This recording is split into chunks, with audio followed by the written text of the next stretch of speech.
こんにちは。アクアリウム YouTube 界の天兵に君臨しております黄昏です。以前の動画ではいろいろなアドバイスありがとうございました。大変勉強になりました。その中でも励ましのお言葉をかけてくださる方もいっぱいいらっしゃったんで、本当に嬉しかったです。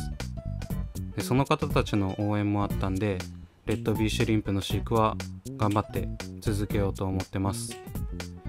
で前回が僕の動画で一番反響があったので予定してなかったんですけど、いろんな方が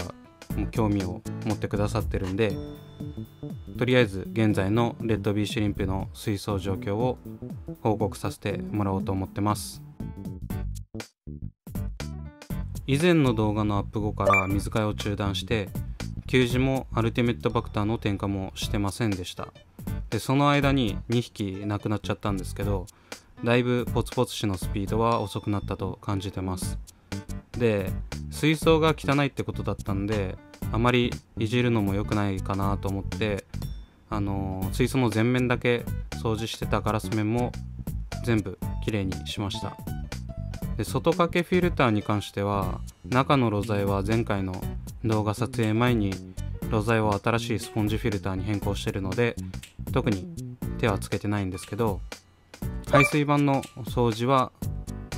水槽の掃除と合わせて行いました。でこの掃除をした時だけちょっとさすがに水がめちゃくちゃ濁って汚くなったんで水替えを行いました。で水替え自体は点滴法で水替えして、できるだけレッドビーシュリンプに負担がないようにっていう配慮はしてはいました。ただやっぱりもう水槽自体の環境が悪いとポツポツ死が止まらなかったんでしょうね。あと脱皮後に襲われてる可能性もあるっていうことだったんで、メルカリで南米ウィロモスとして売られてたんですけど、ただのウィロモスみたいな水草を水槽内にセットしました。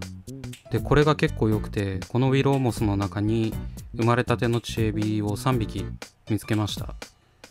やっぱり隠れ家にもなるし、餌場にもなるんでしょうね。入れてよかったです。でとりあえずは給餌水替えはストップして様子を見てます。外掛けフィルターは底面フィルターと直結せずエアリフトにした方がいいとのアドバイスもいただきましたが、今の段階で大幅に環境を変えるのもシュリンプたちの負担になるかなと思ったんで、とりあえず段階的に実施していこうと思います。僕の水槽のような状況になってしまったら大体の方がリセットするとのご意見が多かったんですが、ちょっと今の状況で他に避難させる水槽もないですし、ちょっとここからの挽回を目指していきます。でこのままポツポツ死が止まってくれれば繁殖もまたできるんじゃないかなって思ってます。というのも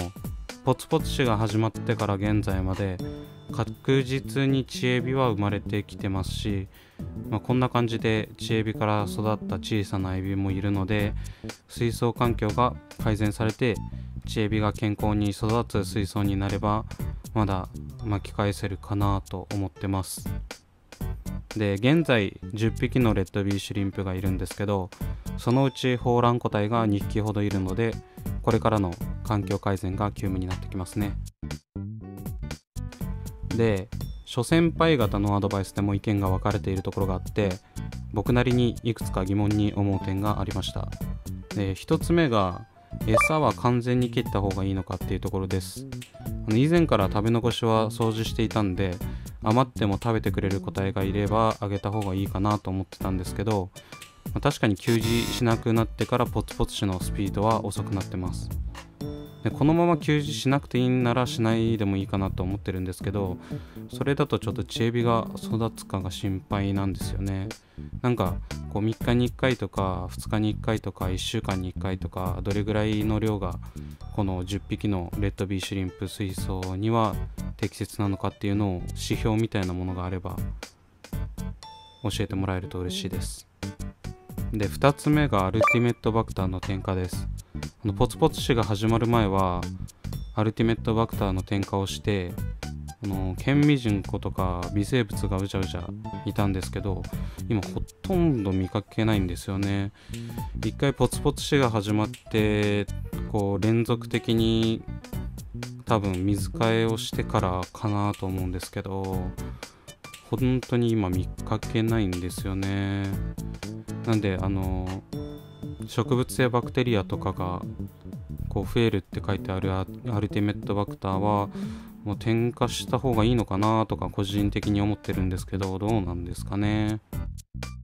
で最後3つ目が低床の掃除はしなくていいのかなっていうところです。底面フィルターを使ってるんで、目詰まり防止のために水替え時に頻繁に低床を掃除してたんですけど、やりすぎも良くないのかなと思う今日この頃です。とりあえずは現状一旦落ち着いた感じなんで、このまま様子を見てみます。またいろいろアドバイスいただけると嬉しいです。というわけで今回はここまで。Twitter と Instagram もやっておりますので、そちらも見ていただけると嬉しいです。それではご視聴ありがとうございました。